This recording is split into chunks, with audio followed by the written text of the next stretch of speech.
Assalamualaikum warahmatullahi wabarakatuh.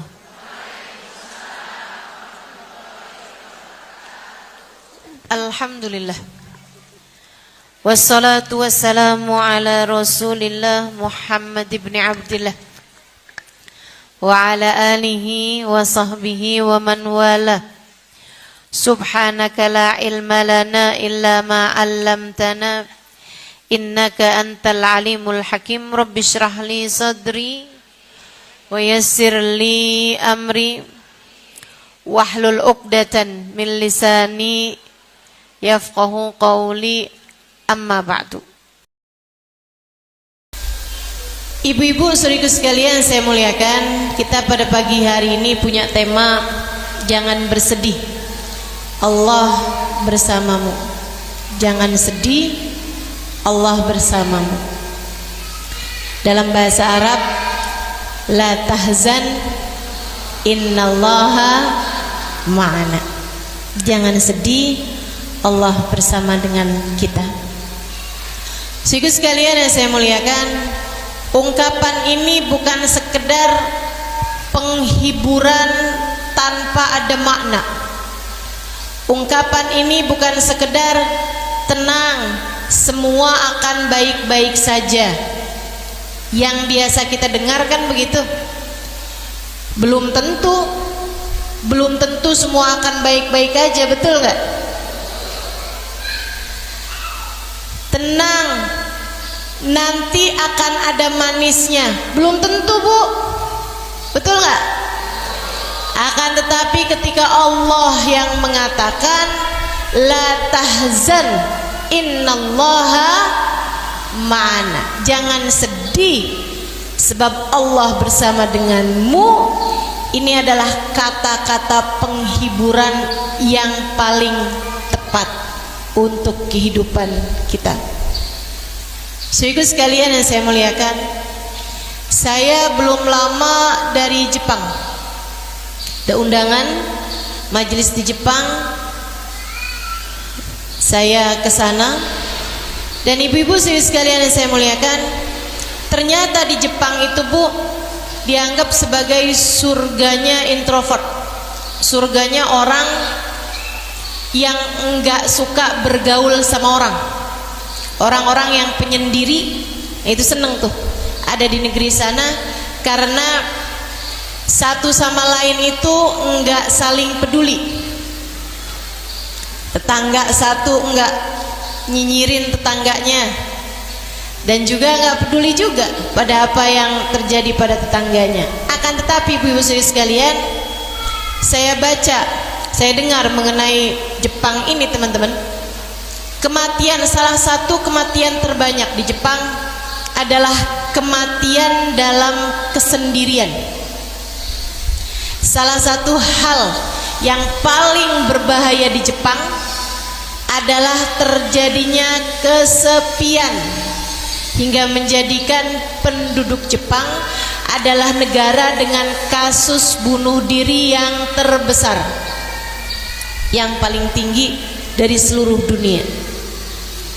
Mereka merasa kesepian, mereka merasa kesendirian, dan Allah nggak mau kita sebagai orang Islam, Allah nggak mau kita sebagai orang beriman merasakan hal yang seperti itu. Allah nggak mau kita sedih, kita merana, kita menderita kesepian. Karenanya Allah bilang kepada kita, la tahzan innallaha ma'ana, jangan sedih, sesungguhnya Allah bersama dengan kita. Allah nggak mau kamu menjalani kehidupan dan merasa sendirian. Kamu tidak pernah sendiri. Kamu tidak pernah sendiri. Ada Allah selalu menemani. Ada malaikat-malaikat menjagamu.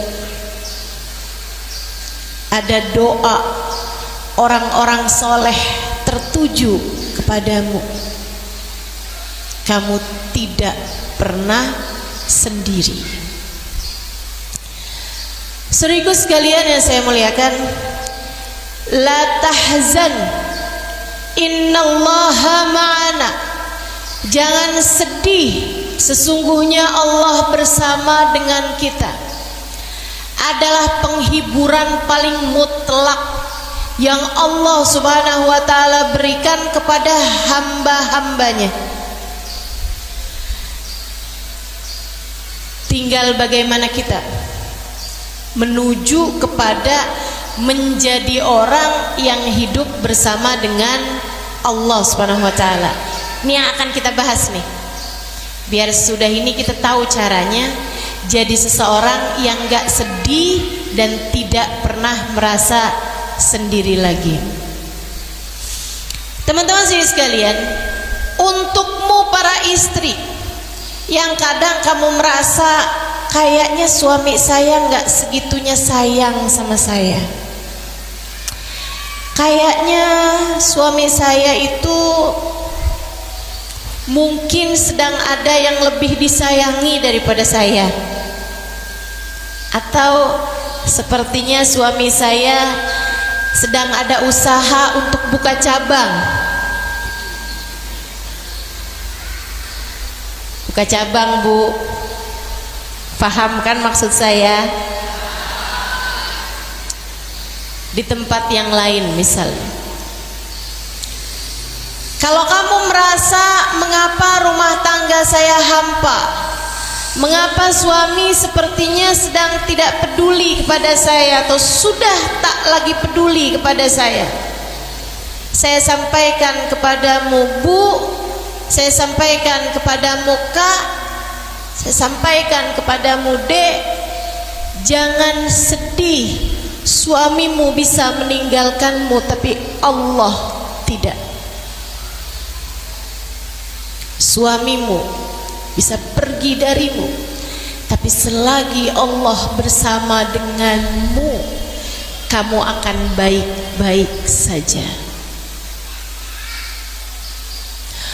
Untukmu para ibu-ibu yang mungkin suamimu sudah tidak ada lagi, kamu punya anak yang sudah dewasa pula, sudah bekerja, sudah berpenghidupan sendiri, bahkan sudah berumah-rumah sendiri yang sebagiannya bahkan di luar kota.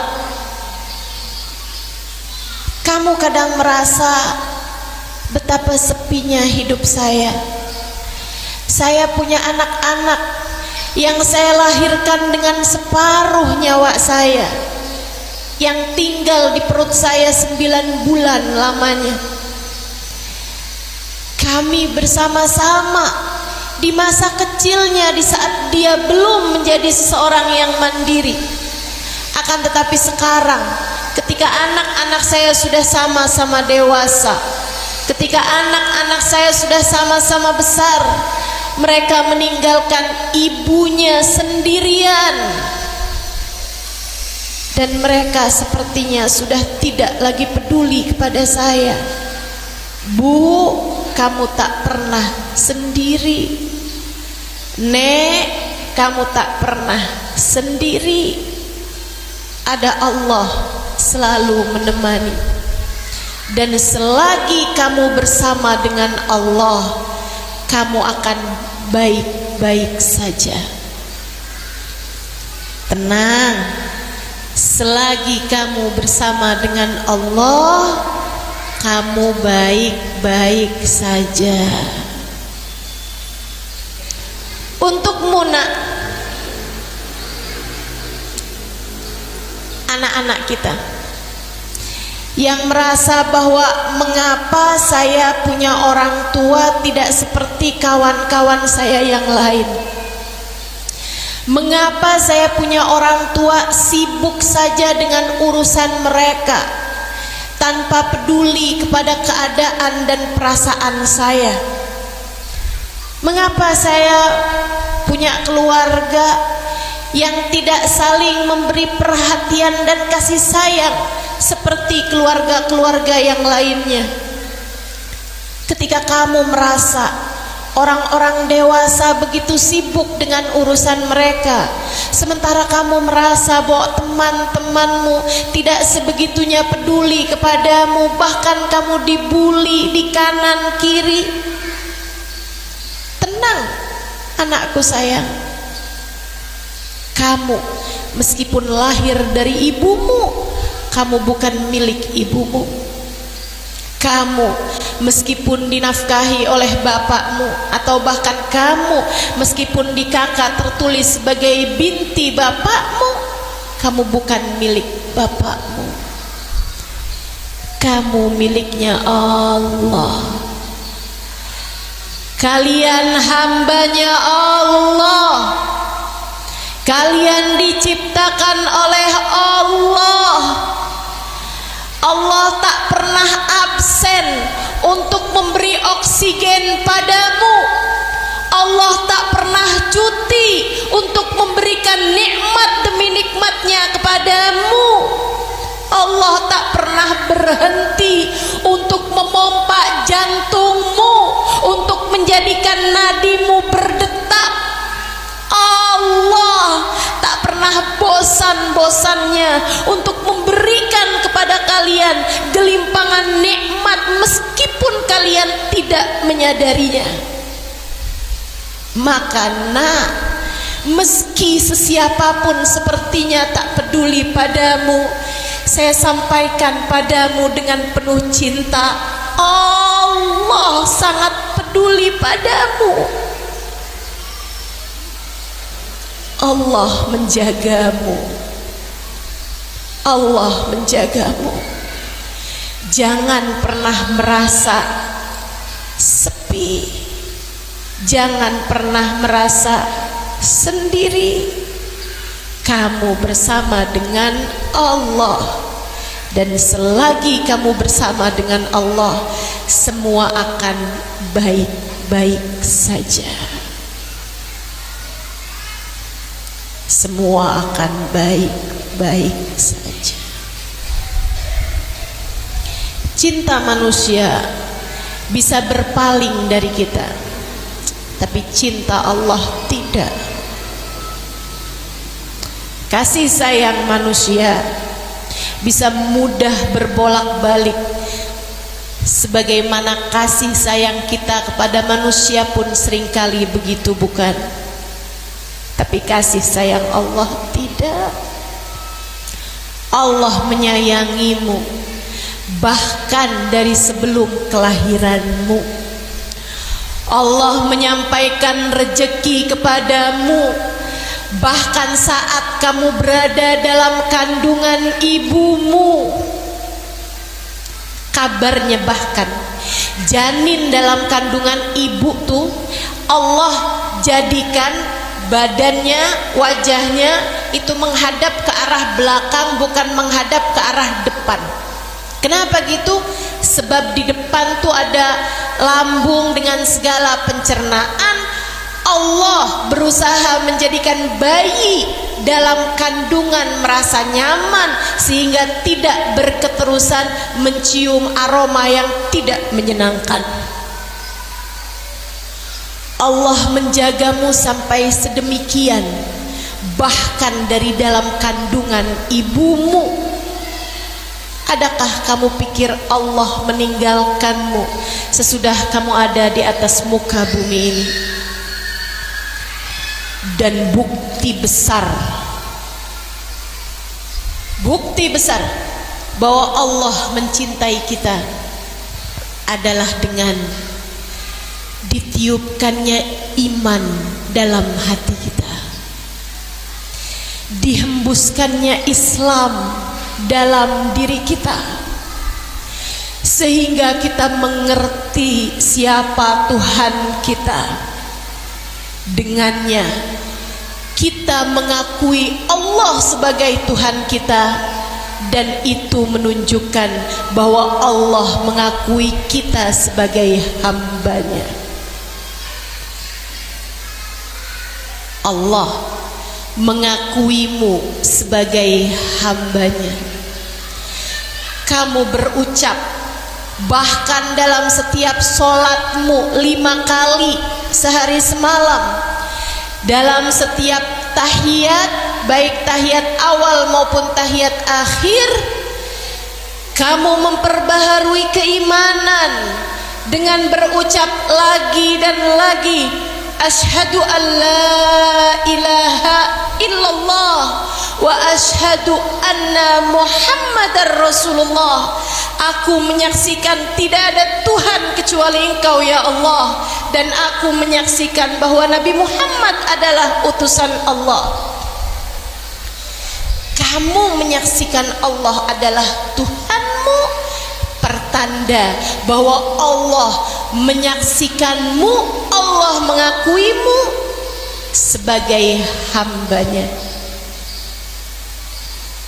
Maka jika ada sesiapapun yang tidak mengakuimu, jika ada sesiapapun yang tidak cukup menghargaimu, jika ada sesiapapun yang tidak cukup menganggapmu, entah sebagai istrinya, entah sebagai ibunya, entah sebagai anaknya, entah sebagai saudaranya, entah sebagai tetangganya, entah sebagai temannya, kamu tidak diakui sebagai temannya, tak mengapa, tak mengapa. Jangan sedih, kamu tetap diakui oleh Allah. Dan sesudah pengakuan Allah, bukankah pengakuan yang lain tak seberapa penting untukmu? Sesudah Allah mengakuimu sebagai hambanya, adakah pengakuan lain yang lebih penting daripada itu? Maka teman-teman saudara sekalian, jangan sedih, jangan sedih. Allah bersama dengan kita.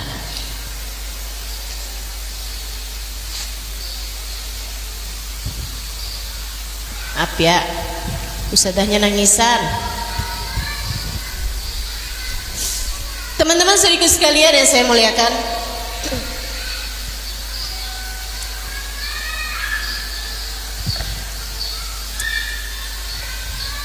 saat kamu lahir di bumi, Allah udah ngasih anugerah terbesar. Begitu kamu lahir langsung diadzanin. Warga Sarolangun begitu bukan? Saat kamu lahir di bumi, kamu menangis, ketakutan. Anak bayi tuh kalau keluar nggak ada yang ketawa, nggak ada yang bersin. Ada nggak di sini yang begitu lahir bersin? Nggak ada. Asal keluar nangis. Tahu kenapa? Takut. Takut. Karena dia takut, dia pun menangis. Karenanya perlu ditenangkan. Menurutmu ditenangkan dengan apa? Dengan didekap oleh ayah ibunya seperti yang lain yang tidak beriman, dengan didekap oleh suster, oleh manusia yang sesudah itu bahkan tak pernah kenal sama dia. Dengan apa ditenangkan? Dengan diberitahu, tenang nak, kamu tinggal di Indonesia, bukan di negara berperang. Begitu? Tenang nak, presiden kita muslim. Enggak begitu teman-teman. Akan tetapi ditenangkan dengan Allahu Akbar, Allahu Akbar. Kalimat pertama yang diperdengarkan di telinga kita saat kita baru lahir di atas muka bumi ini adalah namanya, adalah nama Allah yang menciptakan kita. Anugerah apalagi yang lebih besar untuk kita daripada itu? Allahu Akbar, Allahu Akbar, kata ayah kita. Allah maha besar nak, Allah maha besar. Seolah-olah sang ayah diperintah Allah untuk menenangkan sang anak dengan berkata, anakku sayang, kamu menangis karena takut bapak nyasar misalnya gitu. Takut kita nyasar. Akan tetapi yang Allah segera beritahu kepada kita adalah asyhadu an la ilaha illallah. Anakku sayang, asyhadu an la ilaha illallah.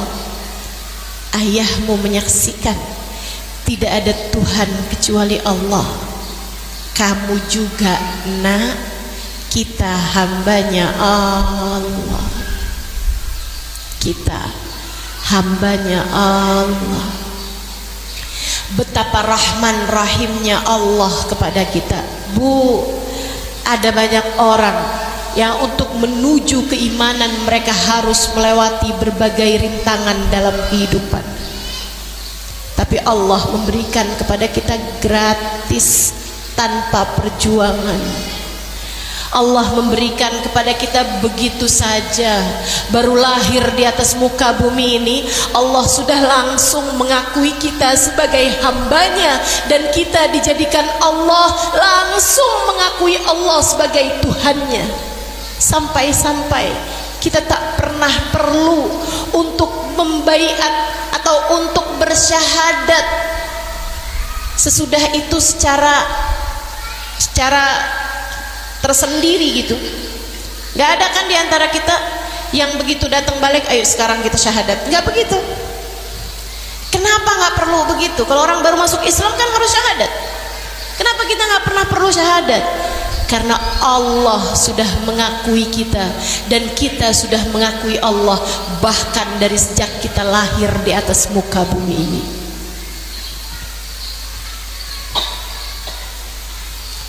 Orang tubuh mau masuk universitas bagus aja ujiannya berat. Mau masuk pondok pesantren yang berkelas gitu ujiannya susah. Di tempat kami belajar Darul Mustafa, saya belajar di Darul Zahra Tarim Hadramaut Yaman. Itu sekarang persyaratannya untuk Darul Mustafa, laki-laki di atas usia 16 tahun hafal Al-Quran. Berapa juz? 30 juz. Nggak hafal Al-Quran kamu nggak bisa masuk. Teman-teman saudaraku sekalian yang saya muliakan, ketat luar biasa. Orang mau masuk universitas kedokteran di UI, yang daftar berapa ribu, yang diterima berapa ratus. Selalu begitu. Akan tetapi ternyata untuk menjadi hamba Allah yang diakui oleh Allah, Allah telah memilih kita tanpa ada persyaratan terlebih dahulu. Kita keluar di atas muka bumi ini sudah dalam keadaan hamba Allah yang beriman. Alhamdulillah, anugerah besar dari Allah. Jadi ibu, kalau saya ditanya ustazah, menurut ustazah apa karunia terbesar yang diberikan oleh Allah kepada kita nih di atas muka bumi ini? Teman-teman saudaraku sekalian, darinya saya merasa nggak pernah perlu merasa iri dengan siapapun. Saya nggak pernah iri sama orang yang berharta banyak. Saya kenal sama banyak orang kaya. Apakah mereka bahagia? Belum tentu.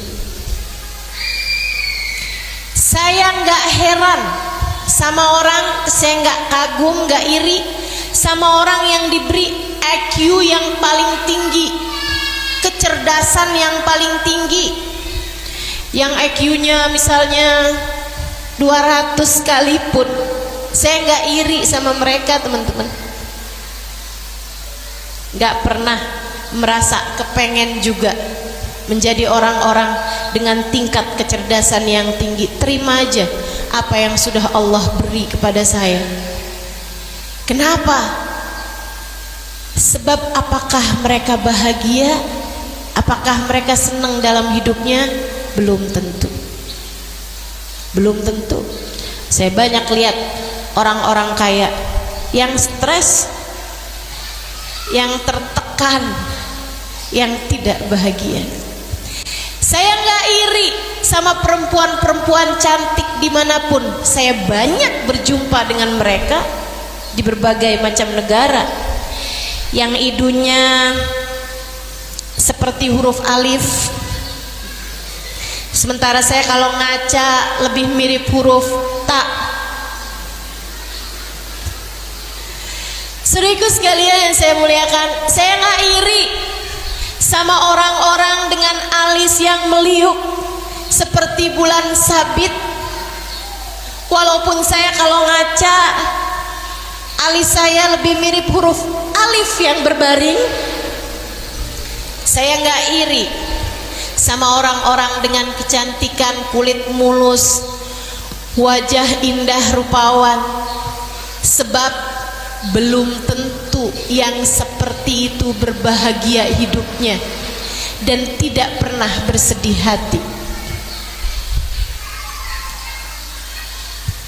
Karena karena kita adalah orang-orang yang telah diberi nikmat oleh Allah Subhanahu wa taala yang luar biasa.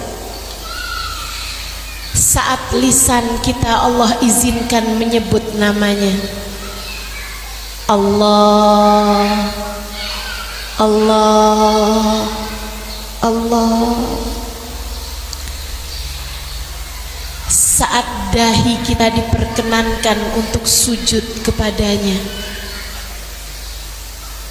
Subhana rabbiyal a'la wa bihamdi, Subhana rabbiyal a'la wa bihamdi, Subhana rabbiyal a'la wa bihamdi. Maha agung Engkau ya Allah, dan begitu indah mulia Engkau ya Allah. Tak ada lagi kenikmatan yang lebih indah daripada itu. Tak ada lagi kenikmatan lebih tinggi daripada saat dahimu menyentuh bumi dan kamu perlahan berbisik ke bumi, akan tetapi suaramu terdengar hingga langit yang ketujuh. Tak ada lagi yang lebih indah daripada saat kita manusia yang hina dina penuh dosa diizinkan Allah Subhanahu wa taala untuk menyebut-nyebut namanya, untuk menghadap kepadanya, diizinkan untuk mengingat-ingat dia setiap saat, setiap waktu. Itu adalah anugerah terindah yang Allah Subhanahu wa taala berikan dalam kehidupan kita. Karenanya Bu, siapa orang yang paling ngesianin di atas muka bumi ini? Menurut saya adalah orang-orang yang Allah tidak mengizinkannya untuk menyebut nama Allah. Orang-orang yang tidak diizinkan Allah untuk sujud kepada Allah. Orang-orang yang tidak diizinkan Allah untuk menghadap dalam sholat mereka kepada Allah Subhanahu wa ta'ala. Sering saya sampaikan dimanapun dan kapanpun kepada semua yang hadir di majelis-majelis saya, ketika seseorang tidak sholat, bukan karena dia tidak mau sholat, akan tetapi karena Allah tidak menginginkannya untuk menghadap kepadanya. Ketika seseorang sholat, bukan karena dia mau sholat, akan tetapi karena dia bernilai di mata Allah, sehingga Allah Subhanahu wa ta'ala mengizinkannya untuk menghadapkan dirinya kepada Allah. Ketika ada di antaramu yang meninggalkan sholat, maaf, saya sampaikan duka kepadamu, saya sampaikan kabar duka padamu. Kamu rupanya sudah jatuh dari pandangan Allah, sehingga Allah tidak lagi mengizinkanmu untuk menghadap kepadanya. Allah tak lagi mengizinkanmu untuk sujud kepadanya. Saudaraku sekalian, kenangan terindah seseorang di akhirat nanti adalah saat sujudnya kepada Allah di atas muka bumi ini. Kenikmatan tertinggi.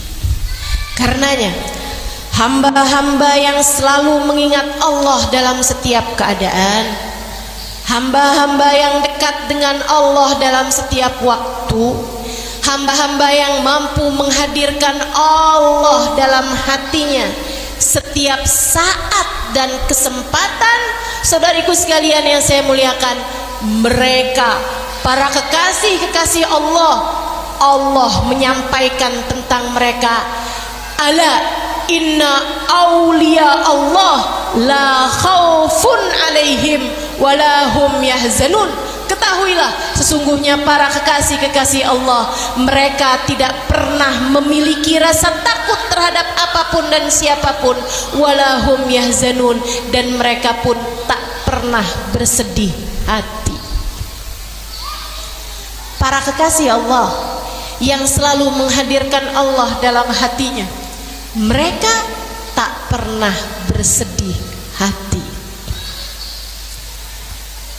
Dari sini kita tahu kenapa kita masih sering bersedih hati, karena Allah belum tertahta dalam hati kita. Kenapa kamu masih sering menangis karena sedih? Beda menangis karena sedih dengan menangis karena haru. Menangis karena sedih dengan menangis penuh syukur. Bukankah kamu ketika ada saudaramu datang dari haji atau bahkan suamimu pulang haji, kamu pun menyambutnya dengan linangan air mata? Bukankah kamu ketika pertama kali melihat Ka'bah buat yang haji ataupun umroh, kamu mengalir air mata bahagia? Bukankah kamu ketika Allah izinkan berziarah ke makam Nabi Muhammad, buncah haru di dadamu membuat air mata tak berhenti mengalir? Tak selalu air mata bicara kesedihan, sebagiannya adalah penuh kesyukuran. Saudariku sekalian yang saya muliakan, para kekasih-kasih Allah SWT, Allah sampaikan bahwa mereka tak pernah bersedih hati. Kamu jadi tahu, kita jadi tahu, saya jadi tahu bahwa ternyata penyebab kesedihan adalah karena kita lupa kepada Allah, adalah karena kita sibuk memikirkan diri kita, kita lupa memikirkan Allah, kita lupa zikrullah, kita lupa ingat kepada Allah. Para kekasih-kekasih Allah, mereka mengingat Allah dalam tiap waktunya. Ada seorang perempuan solehah, teman-teman, pernah diceritakan oleh guru kami Sayyidil Habib Umar bin Hafid di Tarim Hadramaut Yaman sana. Ada seorang perempuan solehah, hatinya selalu mengingat Allah setiap waktu, dan karenanya beliau menjadi seorang yang sangat baik kepada seluruh keluarganya. Suaminya dia muliakan karena Allah, anak-anaknya dia sayangi karena Allah, orang tuanya dia bakti karena Allah, sebab Allah menjadikan keridhaan Allah ada pada keridhaan orang tua. Dia baik sama semua orang, dia cintai semua orang, hingga dia pun dicintai oleh semua orang. Datang ajal menjemputnya. Keluarganya, saat beliau sudah usia tua ya, ada anak-anaknya, ada cucu-cucunya, bahkan ada cicit-cicitnya, ada menantu-menantunya. Semuanya sayang sama nenek satu ini, perempuan solehah satu ini, sehingga di saat dia sedang sakaratul maut, keluarganya semua nangis. Ya Allah, nenek mau meninggal, aduh ibu mau meninggal. Semuanya menangis, semuanya terisak-isak, terseduh-seduh di sekelilingnya. Sementara sang nenek seorang hamba Allah Subhanahu wa taala, seorang wanita yang ada Allah dalam hatinya. Orang kalau lagi sakaratul maut tuh biasa ntar hilang, ntar balik lagi sadar gitu kan. Dia kemudian datang kesadaran, dia lihat di sekelilingnya semua keluarganya menangis terisak, menangis terseduh, semuanya di kamar itu penuh dengan orang-orang yang sedang menangis. Beliau kemudian bilang sama semua keluarganya, kalian nih kenapa nangis? Bukan begitu caranya menghadapi orang sedang sakarat.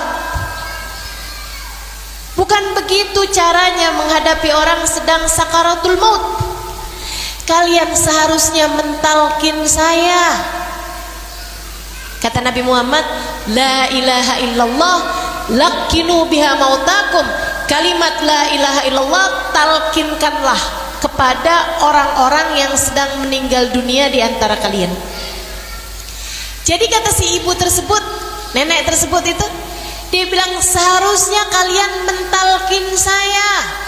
Gini nih, baca la ilaha illallah, keluarganya baca la ilaha illallah. Baca lagi la ilaha illallah, keluarganya baca la ilaha illallah. Ulangi lagi la ilaha illallah, la ilaha illallah. Kemudian beliau meninggal dunia. Bukan orang yang hidup mentalkin, yang meninggal malah justru yang meninggal dunia mentalkinkan kalimat la ilaha illallah kepada orang yang hidup. Cakep. Hamba-hamba tercinta di sisi Allah, mereka bahkan tak takut dengan kematian, malah justru merindukan kematian.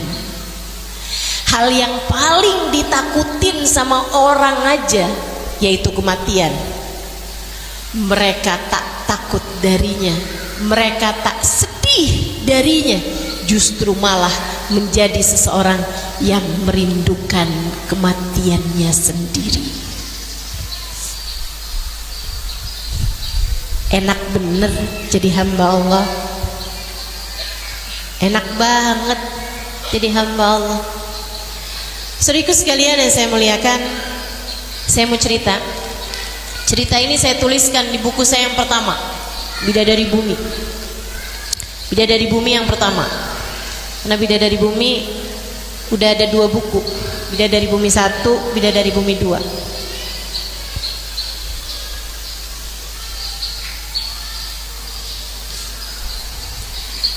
Satu waktu di salah satu dari Ramadan saya di Kota Tarim, saya ingat hari itu saya datang berziarah kepada seorang perempuan solehah. Ini saya ceritanya perempuan-perempuan semua nih, ya, biar ibu-ibu tahu, biar adik-adik tahu, kakak-kakak yang dengarkan ini tahu. Sebagaimana ada perempuan-perempuan solehah, bahkan yang saya temui di kehidupan saya ini, kamu pun juga bisa menjadi salah satu di antara mereka. Teman-teman saya sekalian, saya tidak menceritakan perempuan-perempuan di masa lalu. Kamu mungkin akan bilang, ya Ustazah, itu kan zamannya belum ada YouTube, itu kan zamannya belum ada internet, itu kan zamannya belum kayak sekarang nih kehidupan nih. Saya ceritakan kepadamu perempuan yang hidup di masa-masa sekarang, tahun 2000-an, bahkan saya memandang wajah-wajah mereka. Satu hari kami di pondok pesantren dibawa berziarah ke makam waliullah namanya Syekh Abu Bakar bin Salim di kota Inat, sekitar jarak kurang lebih hampir 1 jam dari Kota Tarim. nggak sampai ya, 40-an menit dari kota Tarim tempat saya belajar, dan juga berziarah kepada seorang perempuan soleha, maksudnya datang berkunjung kepada salah satu perempuan soleha namanya Hubabah Khadijah. Beliau adalah keturunan dari Sayyidina Syekh Abu Bakar bin Salim. Itu teman-teman, ulama-ulama kalau datang ke Hadramut pasti juga datang ke kota Syekh Abu Bakar bin Salim. Dan di masa hidupnya Hubabah Khadijah, ulama-ulama dari manapun, bukan hanya yang perempuan tentu saja, tapi juga ulama laki-laki dari berbagai macam negara manapun, mereka akan datang untuk menjumpai perempuan solehah ini. Kurang mulia apa coba? Kurang keren apa coba? Jika bahasamu adalah keren gitu kan, pengen jadi orang mulia, nih dia nih saya ceritain nih. Seorang perempuan, ulama manapun datang ke kota Hadramut, ke negeri Hadramut, pasti akan menjumpai perempuan ini untuk minta doa, untuk minta nasihat. Hari itu kami seperti itu, mau datang berziarah pada beliau. Subhanallah, kami udah berjaga-jaga nih nungguin bisnya datang. Begitu bisnya datang, saya malah sebelum bisnya datang beberapa menit, saya malah mau kamar mandi gitu. Akhirnya saya pergi kamar mandi, bisnya datang, semuanya keangkut nih kecuali saya sama satu teman saya. Satu teman saya itu karena ngeliat, wah Ustaz Halimah belum datang nih, mana nih Ustaz Halimah? Yaudah deh saya tungguin aja gitu. Jadi akhirnya bisnya berangkat mau berziarah kepada beliau ini dan ke makam Syekh Bakar bin Salim, saya ketinggalan. Saya telepon nyarter taksi, akhirnya saya berduaan sama teman saya nih, kami pun berangkat ke sana. Dan subhanallah, karena memang taksi, mobil kecil sedan gitu ya, dibandingin sama bis, kan jalannya cepetan kita ya. Saya nyampe duluan ke tempat beliau, jadilah saya duduk, kami nih berdua duduk di hadapan Hubabah Khadijah. Dan saat itu belum berbincang sama beliau karena udah ada tamu-tamu dari sebuah kampung yang sedang datang kepada beliau untuk berkunjung gitu. Beliau sedang menemui tamu, tapi kami ada di situ, saya ada di situ tuh, di pojokan gitu ya, ngantri lah gitu. Ya ibu-ibu kalau misalnya mau ketemu sama ulama kan kadang ngantri tuh kan, habisnya dia baru yang lain gitu. Saya pun mendengarkan perbincangan antara Hubabah Khadijah sama orang-orang itu.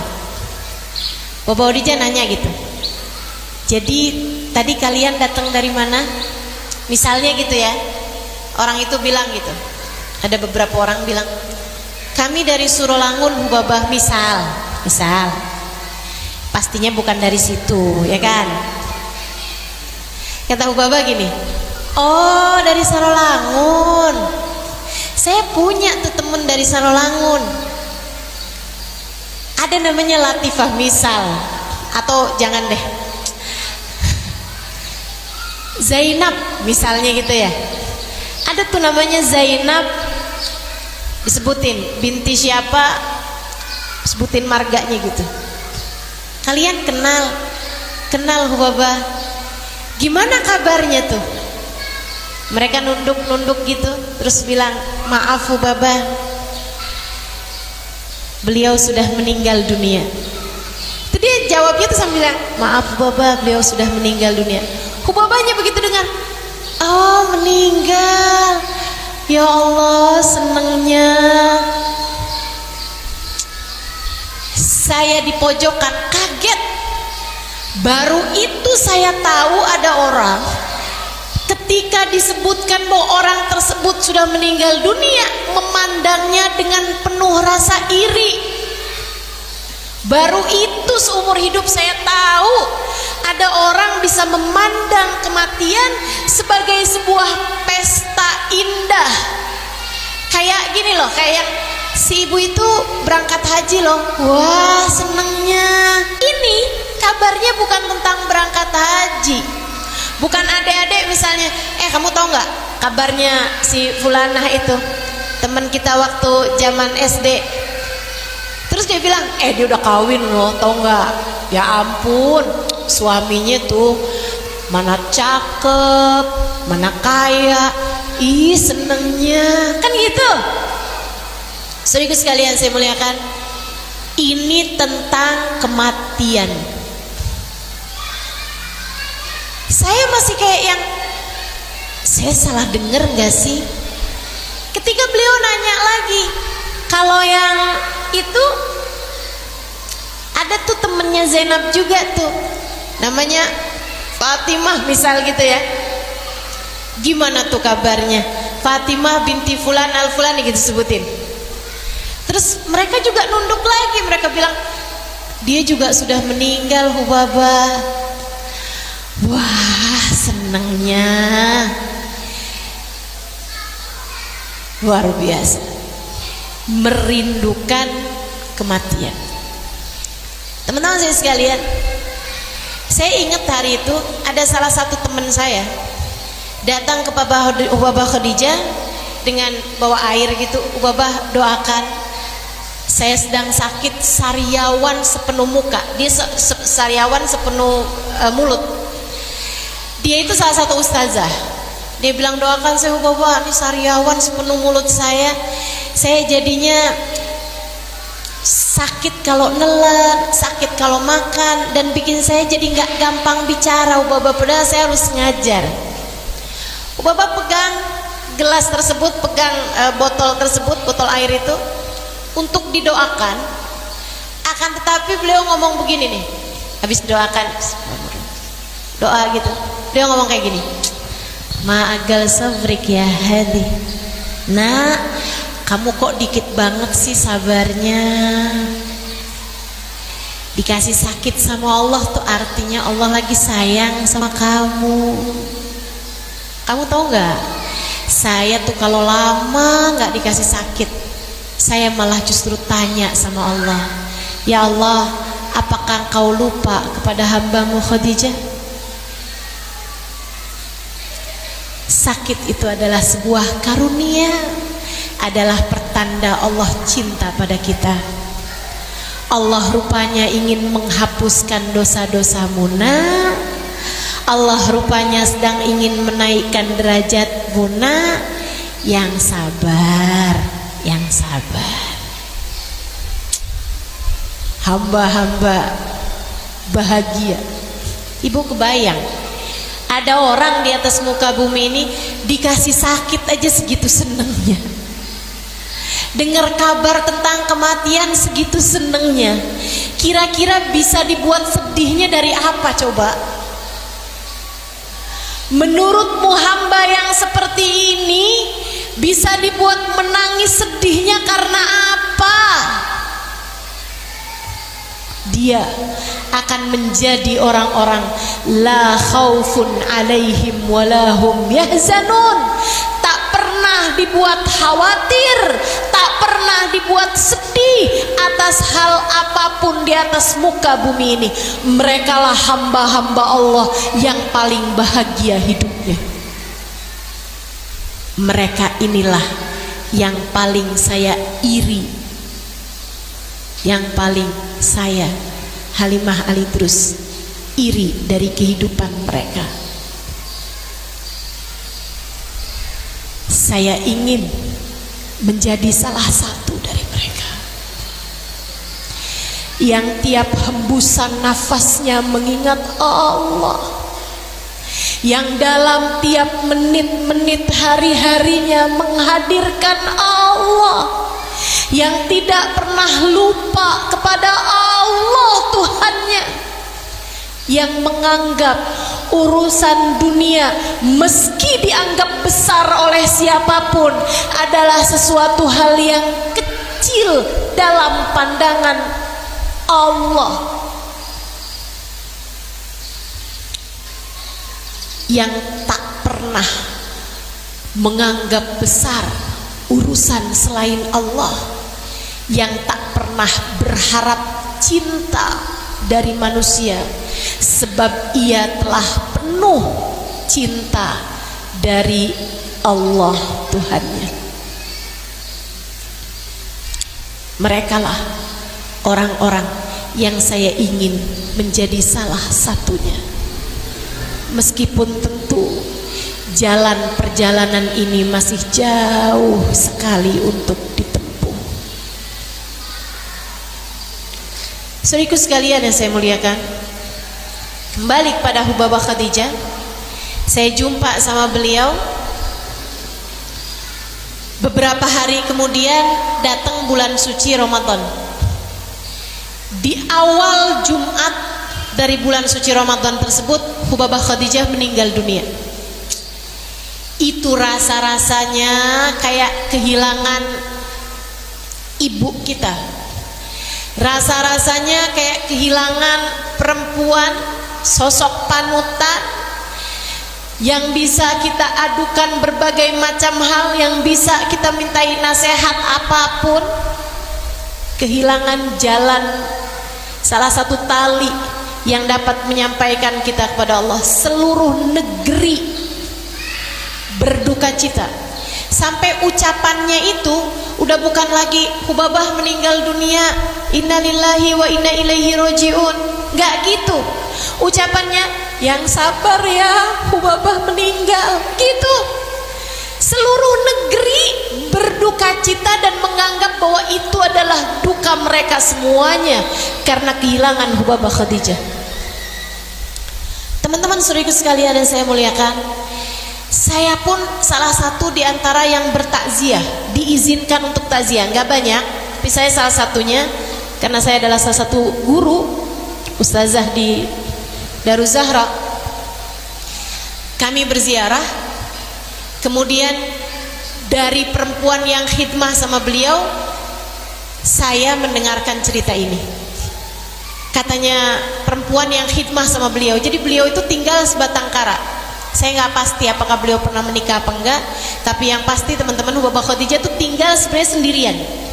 Asalnya dari zaman kecil, dari zaman muda gitu ya. Beliau kemudian ada satu perempuan yang beliau izinkan untuk khidmah sama beliau, melayani beliau. Sampai beliau menikahkan perempuan ini dan ditinggalkan di rumah bawah sama beliau. Jadi rumah mereka kan tinggi-tinggi tuh. Nah itu beliau tinggalkan perempuan ini di rumah bawah beliau sampai perempuan ini punya anak dan khidmah sama beliau. Beliau itu sebenarnya nggak apa-apa tinggal sendirian. Beliau hanya tidak mau sholat sendirian. Beliau selalu sayang kalau sholatnya sendirian, sebab orang kalau sholat sendirian pahalanya 1, sementara kalau orang sholat berjamaah 27 kali lipat. Jadilah perempuan ini menemani Hubabah Khadijah untuk mengerjakan sholat berjamaah. Perempuan ini cerita, dia bilang, saya tadi malam nggak paham kalau maksudnya Hubabah tuh mau meninggal. Waktu maghrib, ketika saya menemani beliau sholat maghrib berjamaah, beliau buka dengan kurma, kemudian beliau minum air putih seperti biasanya. Kemudian kami mengerjakan sholat maghrib berjamaah. Selepas sholat maghrib dan selesai zikir-zikirannya, beliau bilang sama saya, nak, nanti kalau datang isya cepat naik ke sini ya.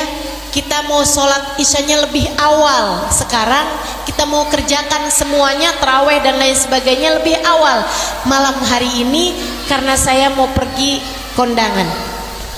Saya mau pergi ke undangan pesta gitu.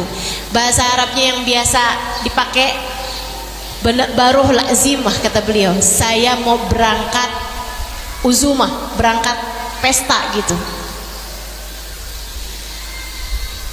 Dia aneh, tapi dia adalah murid dari Hubabah Khadijah. Murid tuh kalau dikasih tahu apa-apa sami'na batok. Jadi habis dia selesai, dia turun, dia siapkan buka puasa untuk suami dan anak-anaknya, dia rapikan semuanya. Dia cerita sama suaminya, Hubabah kok aneh banget ya, katanya nanti kalau adzan suruh cepet-cepet naik adzan isya, karena katanya Hubabah beliau mau kerjain semuanya malam ini lebih awal. Katanya beliau mau pergi ke undangan gitu. Undangan apa ya? Mana ada orang ngawinin di bulan puasa kayak begini gitu. Mana ada orang bikin pesta di bulan puasa kayak begini gitu kan. Saya nggak tahu orang jam sama kan ya. Saudaraku sekalian saya muliakan, jadi akhirnya katanya Hubabah, katanya suaminya, udahlah ikut aja apa kata Hubabah. Habis selesai makan, belum cuci-cuci piring, adzan Isya udah berkumandang. Kata suaminya, dah cepetan sana, dan nanti biar semuanya nih saya cucikan, saya yang beres-beres, saya yang rapi-rapikan, kamu gak usah khawatir. Udah semua urusan anak-anak, urusan saya semuanya biar saya kerjain sendiri semuanya, kamu cepetan naik, ikutin apa katanya Hubabah. Dia pun naik. Dia bilang, saya ketika naik saya dapetin Hubabah gak ada. Ternyata beliau di kamar mandi. Beliau keluar pakai baju baru yang beliau siapkan buat hari raya. Mereka tuh biasanya memang beli baju baru atau bikin baju baru tuh udah disiapin dari sebelum puasa biar nggak gangguin puasa. Mereka kerjain pakai baju baru karena mengerjakan sunnah. Sunnahnya kan memang kalau hari raya pakai baju baru. Jadi dia bilang dipakainya baju baru itu, dan beliau keluar tuh dalam keadaan wangi, habis keramasan, habis wangi-wangian, pakai sabun wangi, semuanya gitu. Dia bilang habis itu beliau juga pakai minyak wangi gitu kan, wangi banget. Nih Hubabah beneran mau pergi pesta, dandan, pakai bedak, pakai lipstik, itu serius, kayak bener-bener mau pergi pesta gitu. Pesta kemana ya? Dia bilang saya aneh karena bulan puasa nggak ada orang bikin pesta, dan lebih aneh lagi karena Hubabah selama ini tidak pernah hadir ke pesta siapapun. Orang kalau kepengen dapat berkahnya Hubabah, bukannya Hubabah yang dihadirkan ke pesta, akan tetapi pengantennya yang dibawa ke rumah Hubabah untuk mendapatkan doa. Itu dari mulianya orang tuh. Itu kalau udah mulia kayak begitu tuh, ibarat air tuh sumur. Sumur mana yang dibawa-bawa? Malah justru yang ada semua orang yang mendatangi sumur, kan begitu? Kalau udah mulianya udah besar kayak begitu tuh kayak sumur, teman-teman. Yang masih bisa pergi kemana-mana nih, kayak ibu lihat yang di hadapan ibu nih, masih bisa pergi kemana-mana. Ini mah ukurannya bukan sumur bu, masih baru ketel. Ibu ya, doakan mudah-mudahan saya sehat terus, jadi masih bisa berkunjung kemana-mana insya Allah, amin ya rabbal alamin. Teman-teman saudaraku sekalian yang saya muliakan, maka dia bilang abisnya Hubabah itu, saya heran gitu, ini kawinannya siapa nih yang Hubabahnya mau datang, acara pestanya siapa yang Hubabah mau datang. Tapi saya mau nanya, saya bilang, Hubabah sebenarnya pestanya siapa sih? Hubabah ngasih isyarat kepada saya untuk diam gitu, karena beliau mau sholat sunnah wudhu. Hubabah tuh kalau habis selesai wudhu, beliau sholat sunnah wudhu, nggak mau bicara sama siapapun. Belum adzan kan ini? Masih baru jam 11 ya. Ibu-ibu masih mau dengerin saya kan? Teman-teman sekalian, dia bilang Hubabah kemudian sholat sunnah 2 rakaat. Habis selesai sholat sunnah 2 rakaat, saya tanya lagi Hubabah. Kata Hubabah, ayolah kita cepat sholat isya ya, takut nggak keburu nih. Beliau sholat isya, habis selesai sholat isya, sholat ba'diyah isya, sholat tasbih 4 rakaat, panjang tuh. Dia bilang kami pun sholat 4 rakaat. Habis selesai berjamaah gitu ya, habis selesai itu sholat tarawih 20 rakaat. Dia bilang habis selesai sholat tarawih, beliau kemudian mengajak saya sholat witir 11 rakaat. Panjang sekali itu sholatnya. Kenapa ibu? Kenapa? Lebih? Oh, enggak apa-apa. Oke, enggak apa-apa, enggak. Teman-teman sekalian, dia bilang Hubabah kemudian sholat witir 11 rakaat. Ini yang saya aneh karena, makasih, karena biasanya Hubabah tuh kalau sholat witir hanya 8 rakaat, yang 3 dia kerjakan sebelum subuh. Tapi yang kali ini 11-11-nya semuanya dikerjakan sama Hubabah malam hari itu sesudah tarawih 20 rakaat. Habis selesai sholat panjang itu, saya kembali bertanya, Hubabah kenapa sih Bapak kerjakan semuanya malam hari ini, nggak nunggu sebelum subuh besok gitu?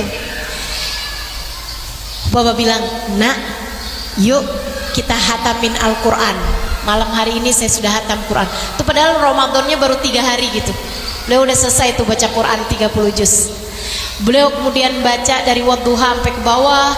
Kemudian beliau baca doa-doa hataman Al-Quran. Dan sebenarnya ibu-ibu sekalian, orang tuh kalau hatamin Al-Quran diistighfarkan oleh 70.000 malaikatnya Allah. Kalau kamu hatamin Al-Quran di waktu malam, diistighfarkan 70.000 malaikat Allah sampai subuh. Kalau kamu bacanya di waktu siang, diistighfarkan oleh 70.000 malaikat sampai diistighfari oleh 70.000 malaikat sampai datang waktu maghrib.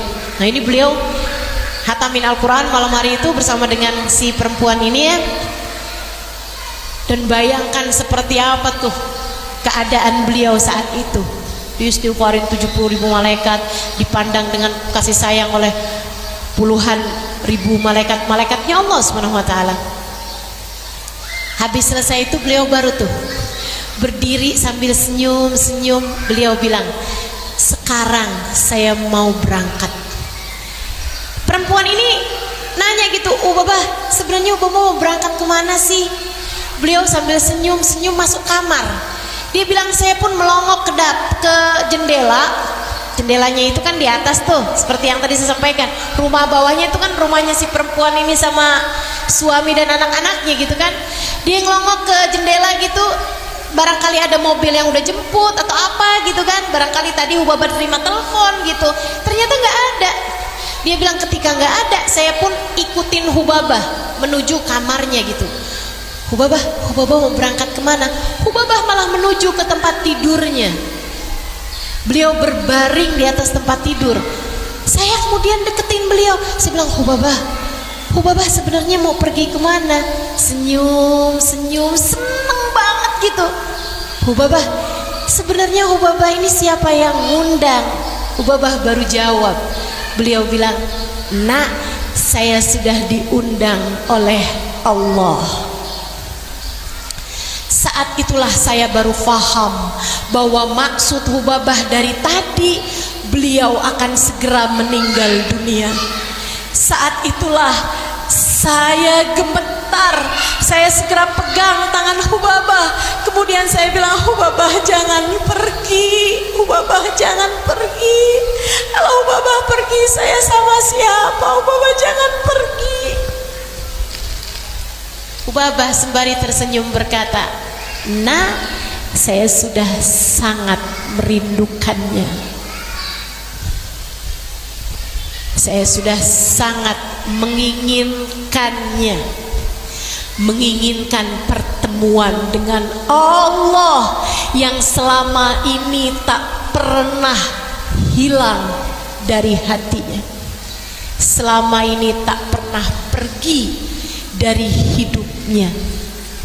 Selama ini dia menyebut namanya, mengingatnya setiap waktu. Hubabah salah satu kekasih Allah, salah satu waliyah min auliyaillah, salah satu wali dari wali-walinya Allah Subhanahu wa taala. Teman-teman sekalian, ngeliat betapa sangat enaknya kematian Hubabah, perempuan ini sampai berkata, kalau gitu ajak saya Hubabah, sekalian saya juga mau ikut pergi bersama denganmu. Kayaknya kan kalau matinya barengan Hubabah aman, tentram, damai nih, keadaannya lancar semuanya nih, udah pasti nih. Jadi si perempuan ini berkata, kalau gitu ajak saya bersamamu Hubabah, ajak saya bersama denganmu. Saya ingin ikut kepadamu Hubabah. Hubabah masih dengan tersenyum menjawab, likullin nas lahu awan. Semua orang punya waktunya masing-masing, nak. Belum datang waktumu, sekarang adalah waktuku. Sampaikan kepada semua orang yang nanti datang kemari, sampaikan kepada mereka permohonan maaf saya pada mereka, dan katakan kepada mereka, semua yang pernah berbuat salah kepada saya sudah memaafkan mereka semuanya. Beliau memandang ke atas sambil senyum-senyum, kemudian berkata, La ilaha illallah, menghembuskan nafasnya yang terakhir, meninggal dunia. Saya ketika diceritakan yang seperti itu, saya segera mengangkat tangan dan berkata, Ya Allah, tepat, kematian semacam itulah yang saya inginkan. Ya Allah, meski rasanya belum pantas untuk berdoa, tapi izinkan hamba yang hina dina ini meminta kepadamu, ya Allah, kematian yang seperti itu untuk kematian saya. Karuniakanlah kematian tepat seperti itu, ya Allah. Kematian dengan membawa hati penuh cinta, kematian dengan membawa hati penuh rindu kepada yang kepadanya kita kembali, kepada yang hanya kepadanya kita berpulang. Saudara sekalian yang saya muliakan, jangan sedih, Allah bersama dengan kita.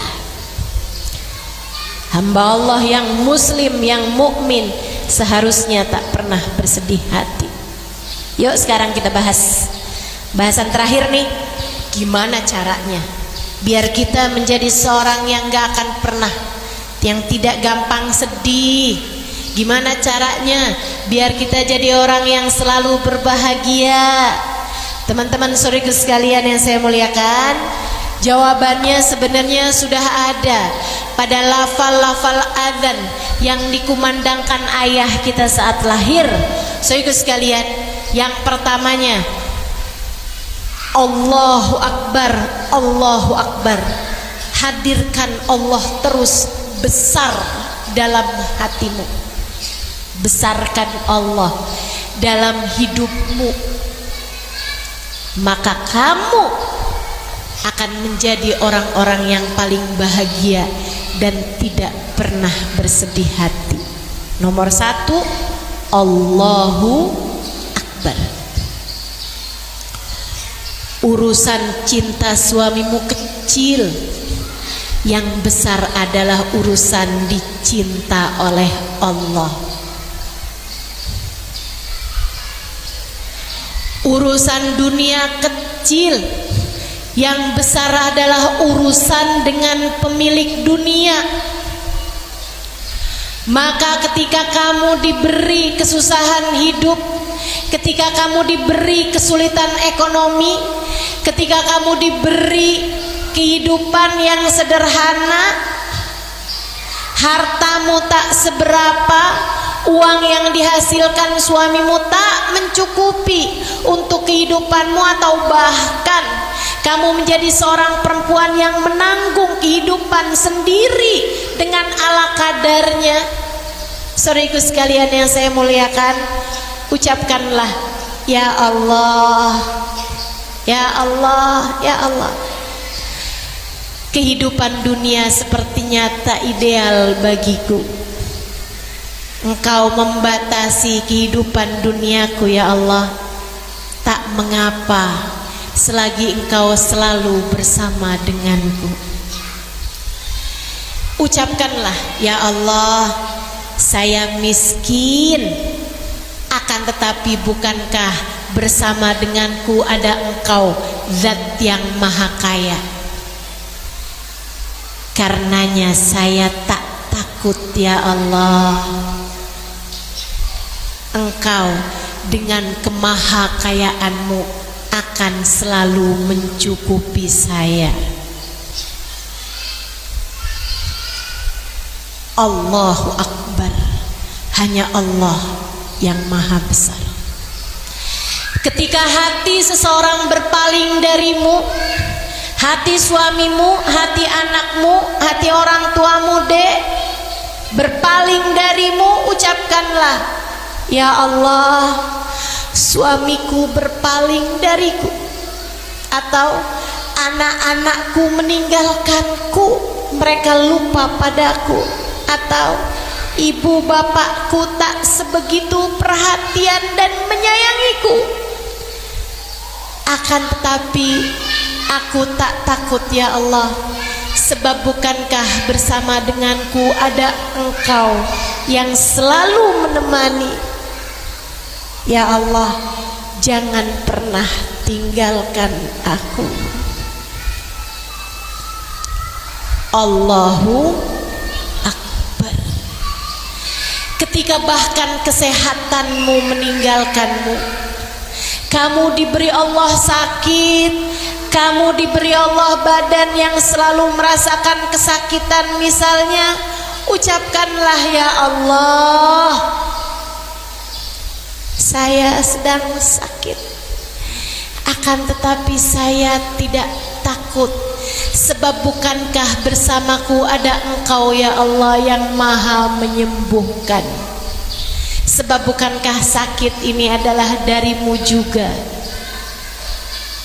Dan yang saya pelajari, sakit ini adalah untuk menghapuskan dosa-dosa saya, ataupun untuk membuatmu berkenan menerima saya dan meninggikan derajat saya.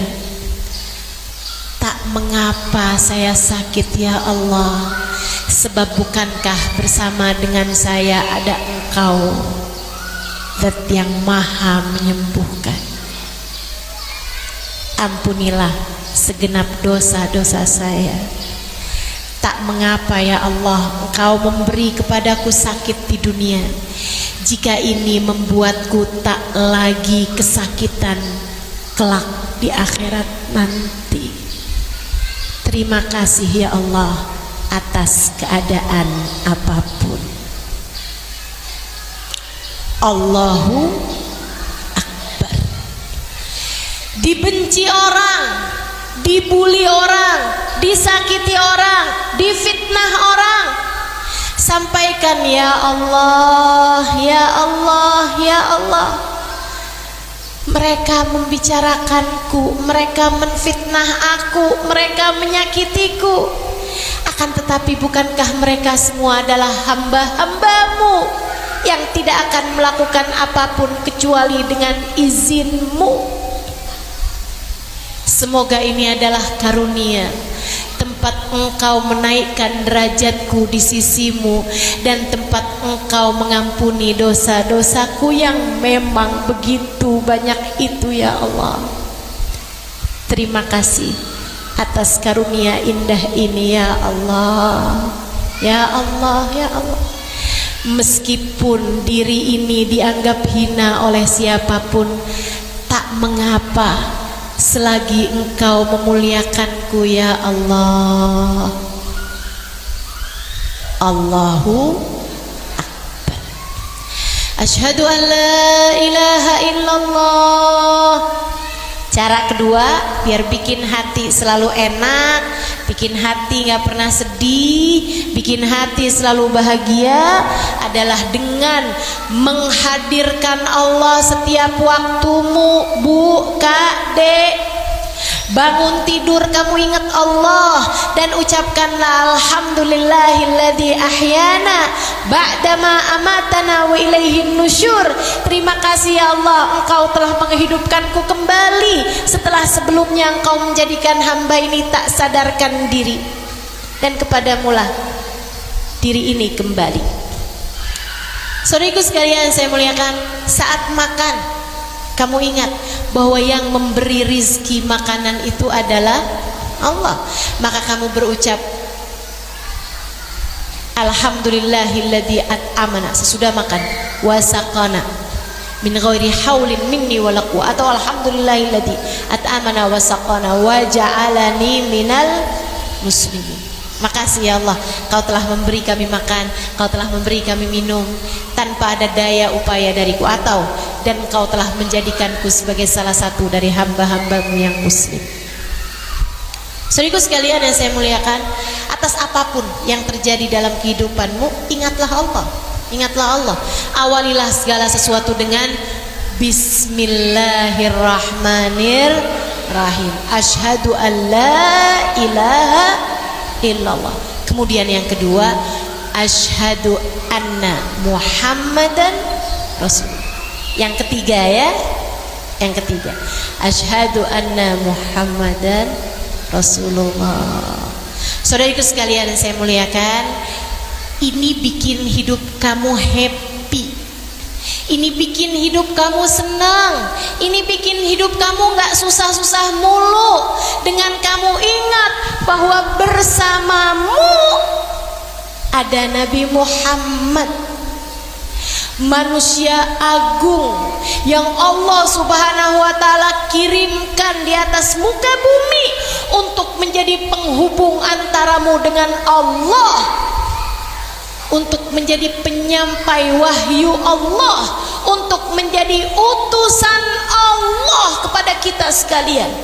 Nabi besar Muhammad yang sepanjang hidupnya setiap malam selalu meminta kepada Allah, ya Allah ampunilah dosa umatku, ya Allah sayangilah umatku, ya Allah cintailah umatku, dan kita Allah jadikan sebagai umatnya. Setiap kali sedih, ingatlah, meskipun sesiapapun meninggalkanmu, tapi selagi kamu umat Nabi Muhammad, kamu bisa mendekat padanya.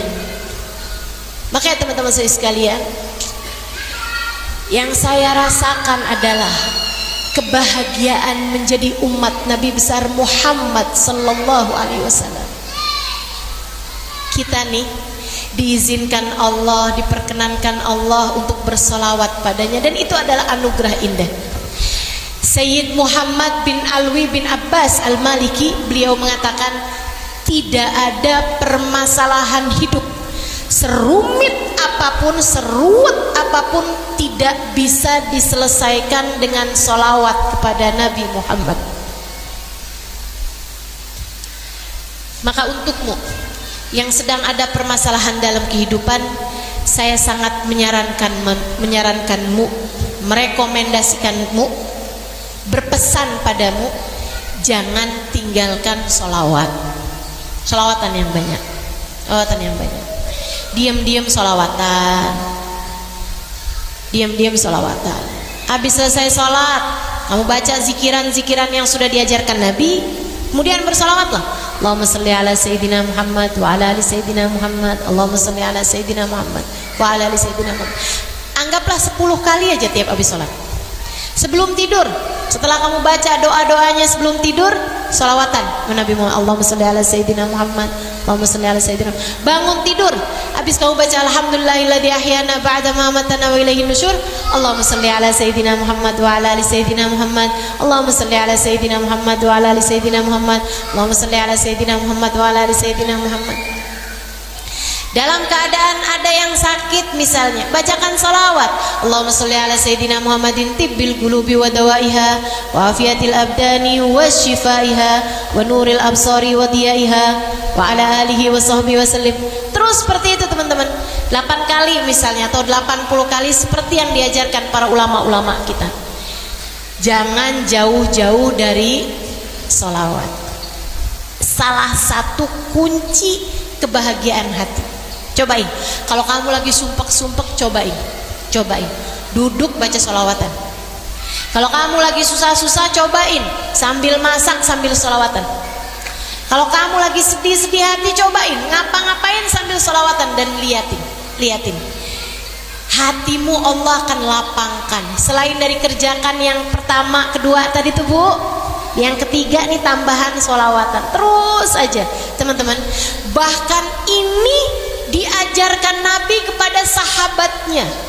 Ketika datang seorang, ya Rasulullah, inni ukthir minas salati alaikam ja'altuhu lak. Wahai Rasulullah, saya senang sekali bersolawat kepadamu. Berapa yang saya jadikan untukmu? Berapa dari sholawat saya itu saya hadiahkan untukmu, atau berapa dari waktu luang saya gunakan bersolawat padamu? Kata Nabi Muhammad, terserah kamu.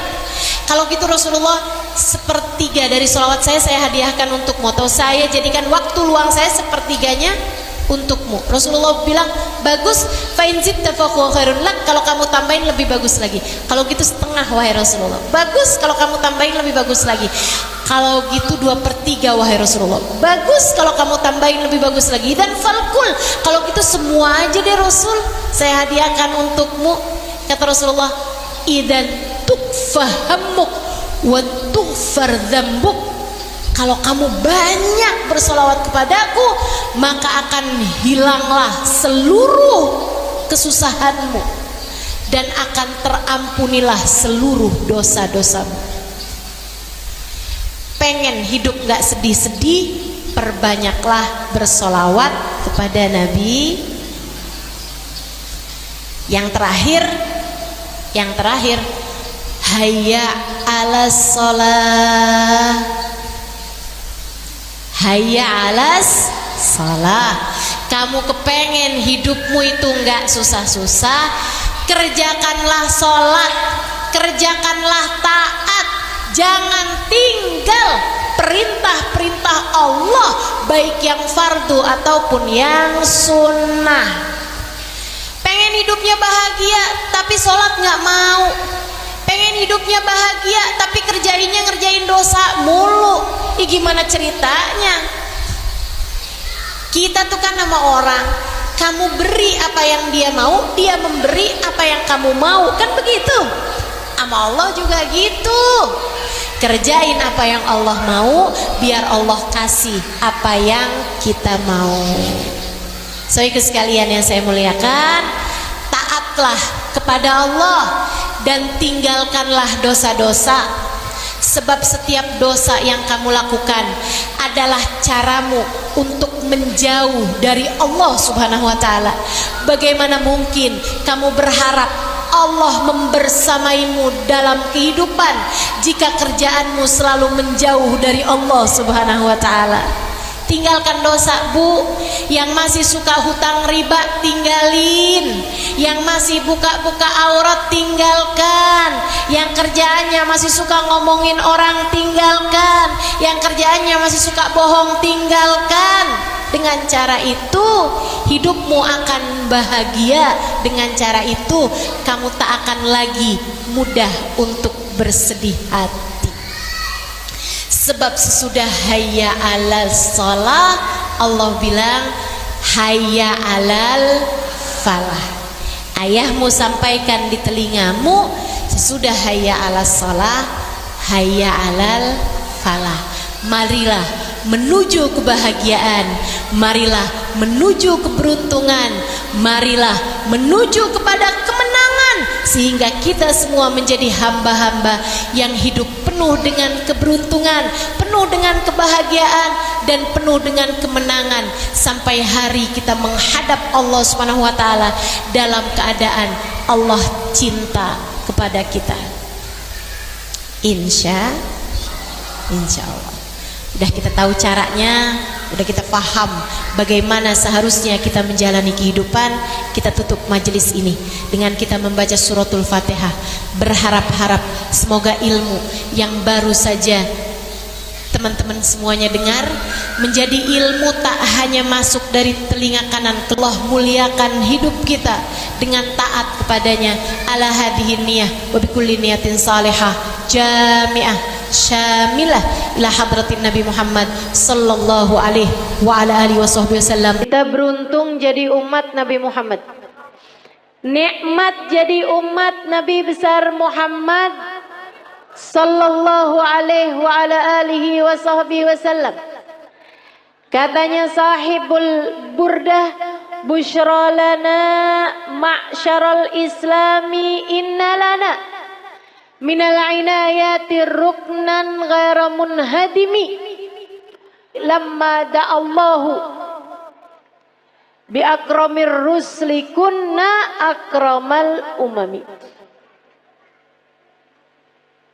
Lamma da'allahu li ta'atihi bi akramir rusli kunna akramal umami. Beruntung sekali kita jadi orang Islam. Katanya Imam Al-Busiri. Kenapa gitu? Sebab kita sama Allah dikasih tiang yang gak akan pernah bisa roboh. Bu,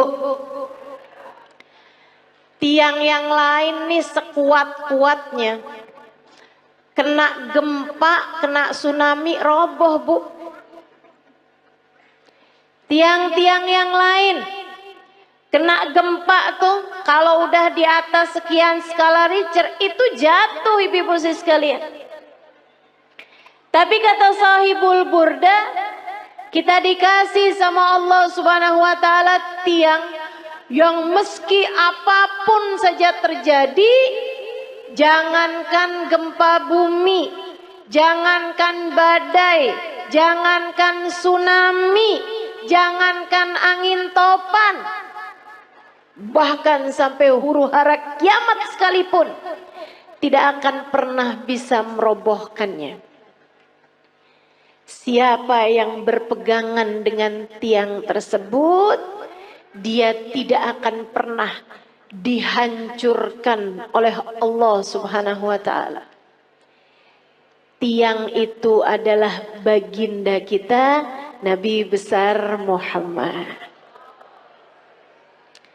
Makanya nih, buat ibu-ibu yang kadang suka ngerasa, ya Allah gimana sih nih mesti ngedidik anak-anak.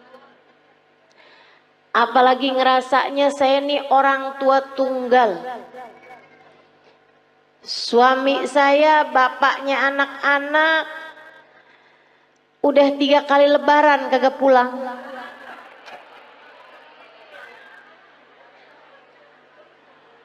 Ada lagi yang kami sudah berpisah di tengah jalan karena tidak ada kecocokan.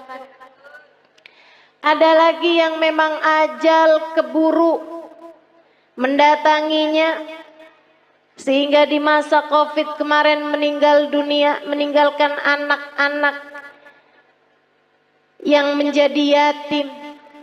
Sekarang saya yang mesti membesarkan mereka seorang diri. Ibu-ibu saudariku sekalian, kamu sandaran aja, tapi sandarannya jangan sama yang lemah.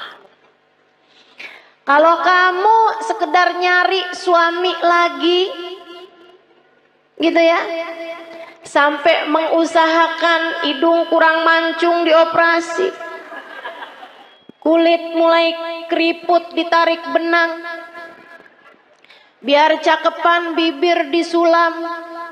Saya jadi ngebayangin tuh muka apa kain, tarik benang, sulam, udah jadi kayak kain bu. Terlama-lama ada bordir nih.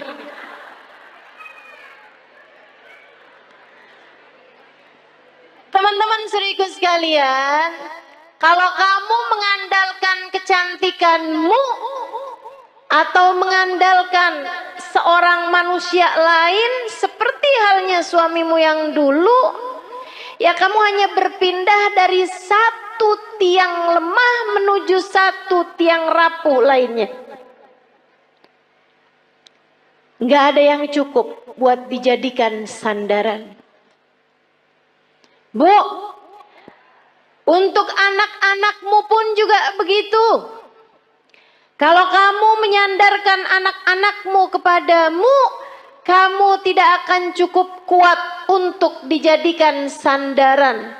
Sebab kamu pun juga lemah.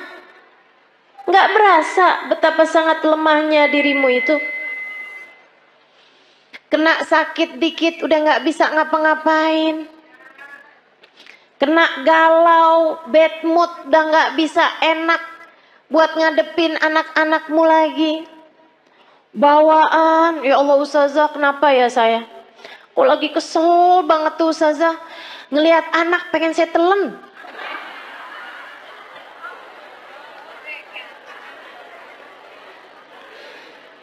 Teman-teman sekalian yang saya muliakan, karena kamu adalah tiang yang tidak cukup kuat untuk menjadi sandaran anak-anakmu.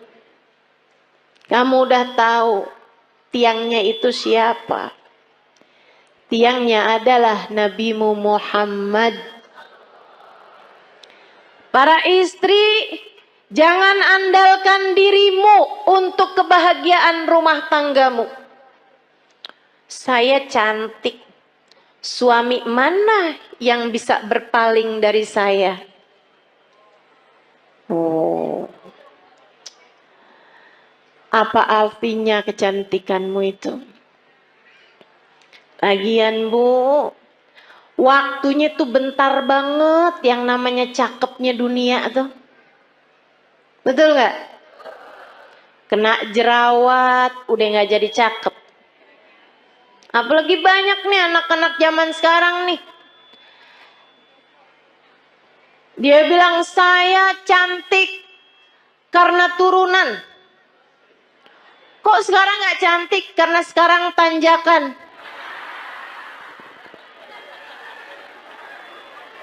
Banyak tuh. Saya cantik kalau di Instagram. Begitu lihat aslinya kagak. Kenapa gitu? Pakai filter banyak banget. Filter biar kelihatan kurus. Filter biar kelihatan mulus. Aduh. Jangan andalkan kecantikanmu. Ia sangatlah rapuh. Saya perempuan yang pinter. Pinter apa? Pinter nyari duit. Maksudnya kamu kerja gitu? Enggak, di mana aja suami saya nyembunyiin, saya ketemu aja. Pinter nyari duit ya. Jangan andalkan kepandaianmu, teman-teman seriku sekalian. Ianya sangat lemah sekali. Rapuh banget. Rapuh. Nggak jadi apa-apa. Untuk bisa bikin rumah tanggamu harmonis, rumah tanggamu dalam damai, kamu perlu tiang yang kuat untuk jadi sandaran. Sandaranmu dan sandaran suamimu juga. Untuk jadi orang tua, kamu perlu sandaran. Tidak cukup dirimu itu. Dirimu lemah, dirimu tak berdaya, dirimu rapuh. Teman-teman saya sekalian, kalian perlu tiang yang lebih kuat. Ustazah, ibadah saya banyak kok. Saya akan baik-baik saja Ustazah dengan ibadah saya. Enggak. Seberapa banyak kamu bisa ibadah? Apa yang kamu andalkan dari ibadahmu? Udah deh, saya tahu. Modelannya yang kalau tahajud nguapnya lebih banyak daripada rakaatnya. Tahu saya.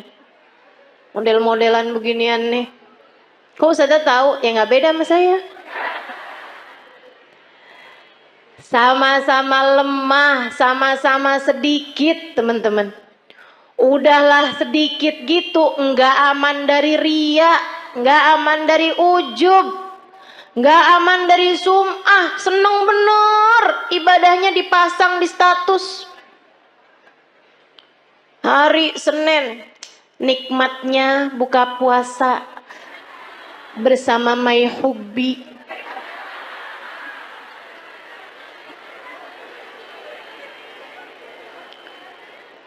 Bangun tahajud jam 2. Nulis di status. Ibadah terbaik adalah sholat di waktu malam.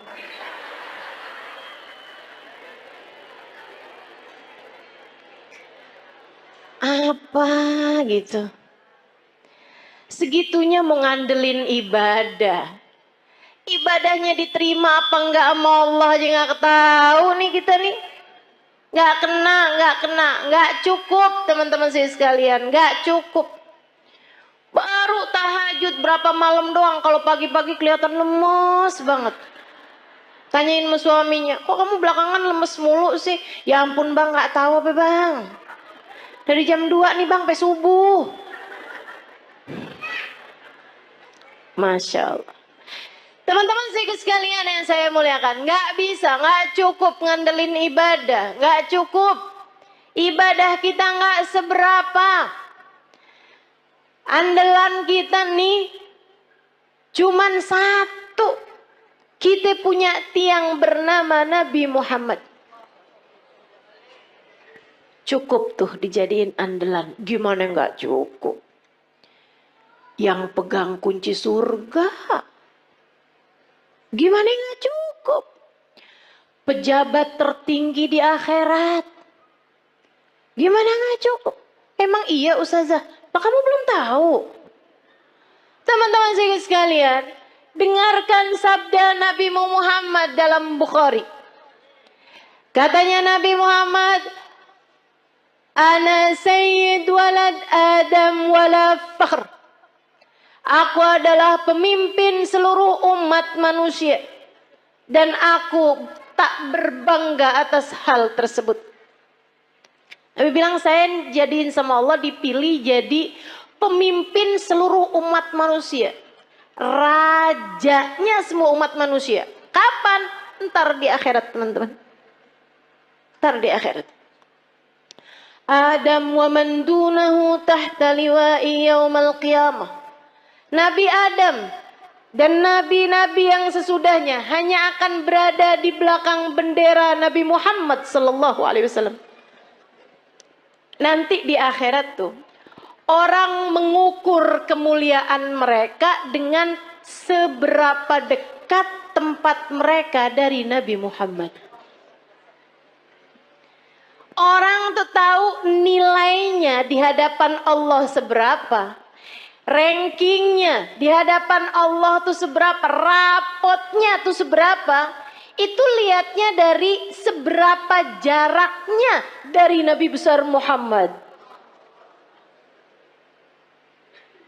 Al-kul yatamanna an yashum turaba.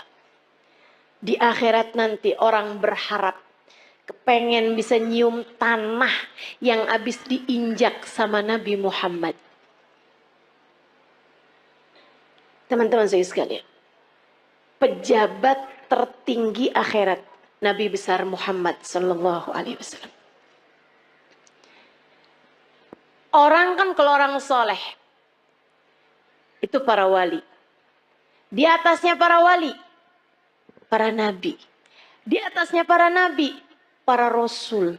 Di atasnya para rasul. Rasul yang nama mereka disebut dalam Al-Quran. Ada 25 Rasul. Di antara mereka Ulul Azmi. 5 sahabat besar. 5 para Rasul terbesar. Nabi Ibrahim, Nabi Nuh, Nabi Musa, Nabi Isa. Itu semuanya adanya di belakang benderanya Nabi Muhammad. Nabi Muhammad pimpinan dari semuanya teman-teman sekalian. Gimana nggak cukup kamu jadiin andalan? Orang kalau tinggal nih di Indonesia nih, terus dia itu deket sama presiden, urusan jadi gampang, betul? Sekalian saya muliakan. Nah saya kasih tahu, pejabat paling tinggi di akhirat itu adalah Nabi Muhammad. Maka gampang banget. Pengen selamat gampang. Pengen bahagia gampang. Pengen mulia gampang. Yang dekat sama Nabi Muhammad. Pengen selamat gampang. Sandaran. Teman-teman sekalian. Pengen rileks gampang. Sandaran. Tapi yang kamu sandarin harus yang kuat. Yaitu Nabi besar Muhammad. Allah telah memilihnya untuk menjadi seseorang yang cukup bagi setiap orang-orang yang beriman. Nabi itu sama Allah. Di akhirat nanti Allah bikin. Miftahul jannah biyadi wala fakhr. Kata Nabi nih. Tar di akhirat kunci surga saya yang pegang. Nabi yang pegang kunci surga. Makanya nggak ada ceritanya orang bisa masuk surga sebelum Nabi Muhammad. Palingan bisa ngantri. Ngantri depan pintu surga. Tapi yang ngebuka surga tetap Nabi besar Muhammad sallallahu alaihi wasallam. Nabi buka pintu surga. Tapi Nabi habis itu bilang kayak begini, wala fakhr, kata Nabi. Tapi saya nggak bangga. Saya jadi pemimpin seluruh umat manusia. Saya nggak bangga. Kunci surga saya yang pegang. Saya nggak bangga. Terus apa sih yang bisa bikin bangga Nabi Muhammad? Apa sih yang bisa bikin Nabi Muhammad tuh hatinya jadi lega, seneng gitu? Geret ainu, hatinya jadi lega, hatinya jadi tentram, hatinya jadi damai, hatinya jadi bangga, besar hati. Adakah hal yang bisa membuat Nabi Muhammad berlega hati, berlapang hati, berbangga hati? Ada, teman-teman. Apa itu? Dengerin. Tanakahu takthuru fa inni mubahin bikumul umam yaumal qiyamah. Nabi Muhammad bilang, tanakahu, pada nikah lagi kalian umat saya. Biar kenapa Rasul? Takthuru, biar kalian jadi banyak. Orang nikah suami atu, bini atu. Anak lahir 6. Apalagi orang zaman dulu ya, 13. Jadi sekalian, tanakahu kata Nabi. Pada nikahlah kalian. Takthuru, biar kalian jadi banyak. Emang apa Rasul? Fa ini mubahin bikumul umam yaumal qiyamah. Karena aku akan berbangga dengan banyaknya kalian. Jumlah umat saya di akhirat nanti. Nabi dipegangin kunci surga kagak bangga. Nabi jadi orang pertama melewati jembatan, orang pertama masuk surga. Nabi gak bangga. Nabi dijadikan pejabat tertinggi di akhirat, pemimpin seluruh umat manusia. Nabi nggak bangga. Nabi dijadikan yang terdepan. Nabi-nabi yang lain hanya ada di belakang benderanya Nabi Muhammad. Nabi nggak bangga. Yang dibanggain sama Nabi kita. Nggak GR. Saya sih iya. Saya sih iya. Jadi nggak ada yang bisa bikin saya harus minder di atas muka bumi ini. Sebab saya umat Nabi Muhammad. Saya yang diinginkan keselamatannya di akhirat nanti oleh Nabi Muhammad. Saya yang kalau ada apa-apa Nabi Muhammad berkenan sujud kepada Allah untuk menyelamatkan saya. Termasuk kamu. Kamu juga iya.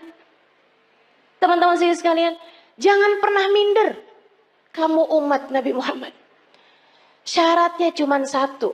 Sampai mati tetaplah jadi umat Nabi Muhammad.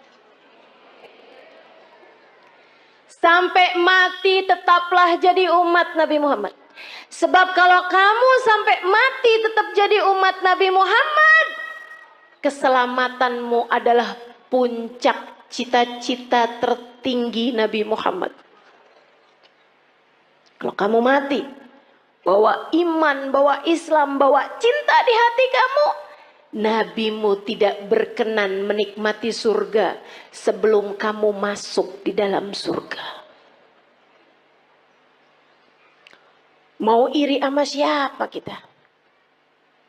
Kita yang disayang-sayang sama Nabi Muhammad. Anak-anak kita.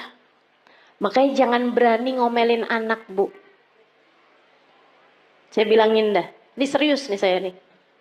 Serius. Serius banget. Jangan berani-berani bentak anak. Apalagi bikin hati anak jadi kecil.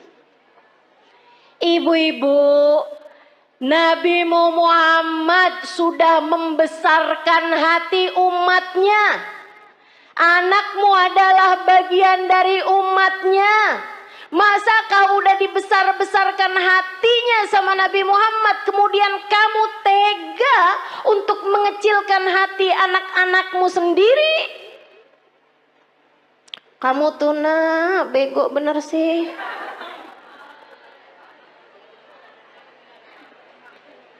Orang-orang tuh rapotnya pada hitam semua.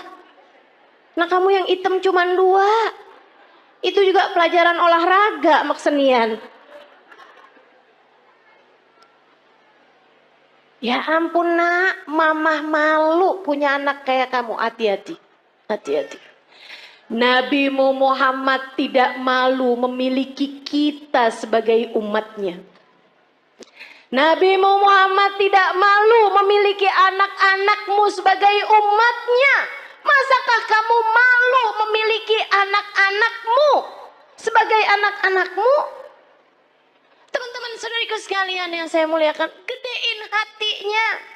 Kalau dia lagi sedih, bilangin, nak jangan sedih, kamu umat Nabi Muhammad. Tapi guru tuh gak sayang sama saya. Gak apa-apa nak, Nabi Muhammad sayang sama kamu. Si teman saya tuh gak sayang sama saya tuh. Dia tuh tadi mukul saya, gak apa-apa nak, gak apa-apa, sama orang mah gak apa-apa. Tapi kamu harus tahu nak, kamu sebegitu disayang sama Nabi Muhammad. Datang seorang anak mas, saya dicerita, belasan tahun.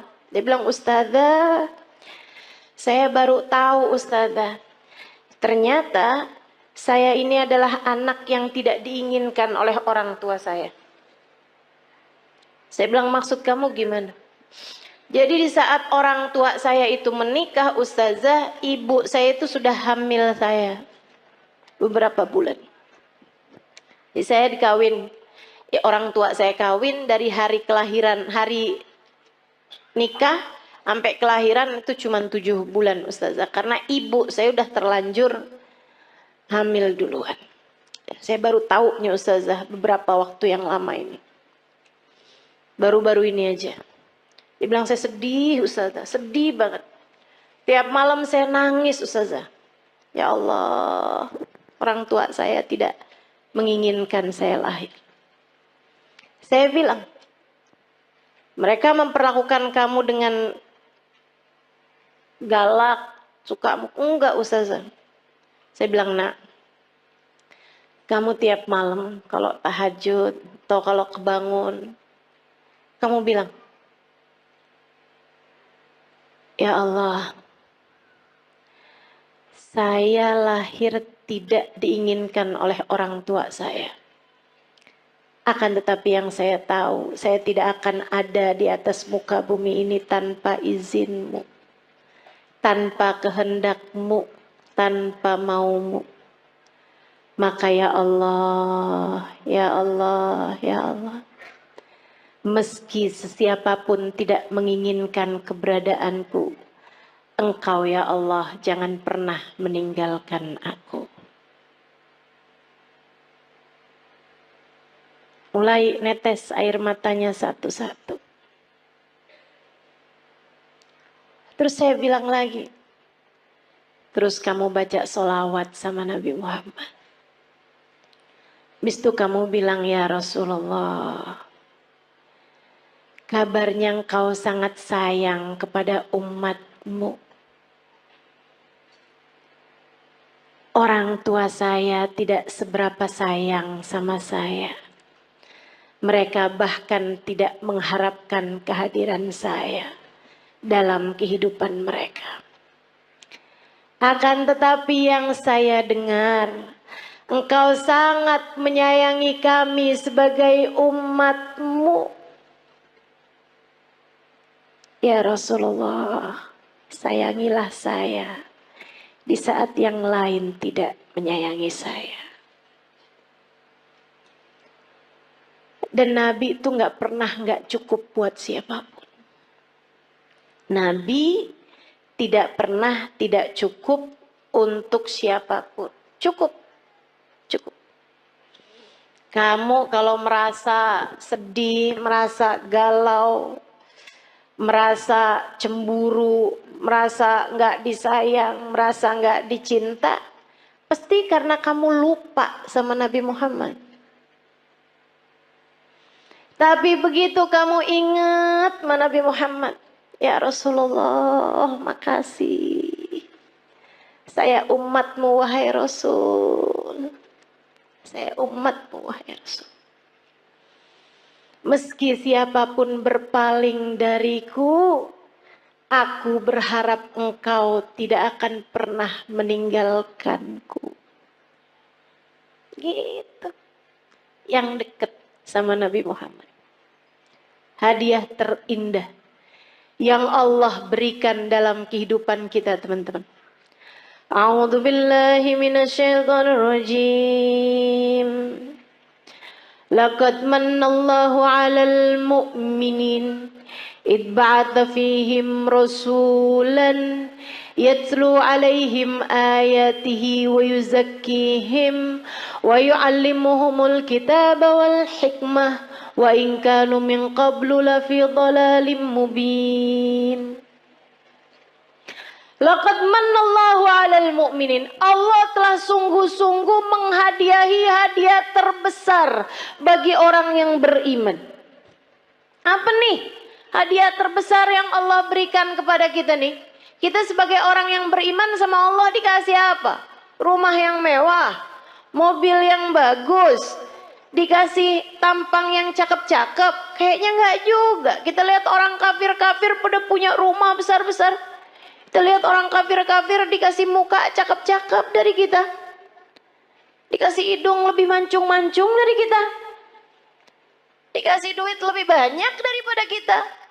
Ternyata bukan itu hadiah besar yang Allah berikan dalam hidup kita. Karena teman-teman, orang punya harta banyak belum tentu bahagia. Makanya Allah waktu bilang hadiah paling besar Allah berikan kepada orang yang beriman bukan harta, bukan rupa, bukan tahta. Akan tapi yang Allah bilang, "Ibba'atsa fihim rasulan." Telah aku utuskan untuk kalian Nabi Muhammad. Hadiah terbesar buat kita sekalian. Mudah-mudahan kita bisa rengkuh hadiah ini. Mudah-mudahan bisa kita deketin Nabi Muhammad. Mudah-mudahan kita bisa jadi orang yang gak ditinggalin sama Nabi Muhammad. Gimana tuh caranya Ustazah?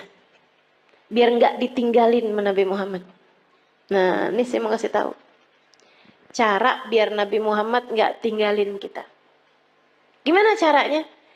Jangan tinggalin Nabi Muhammad.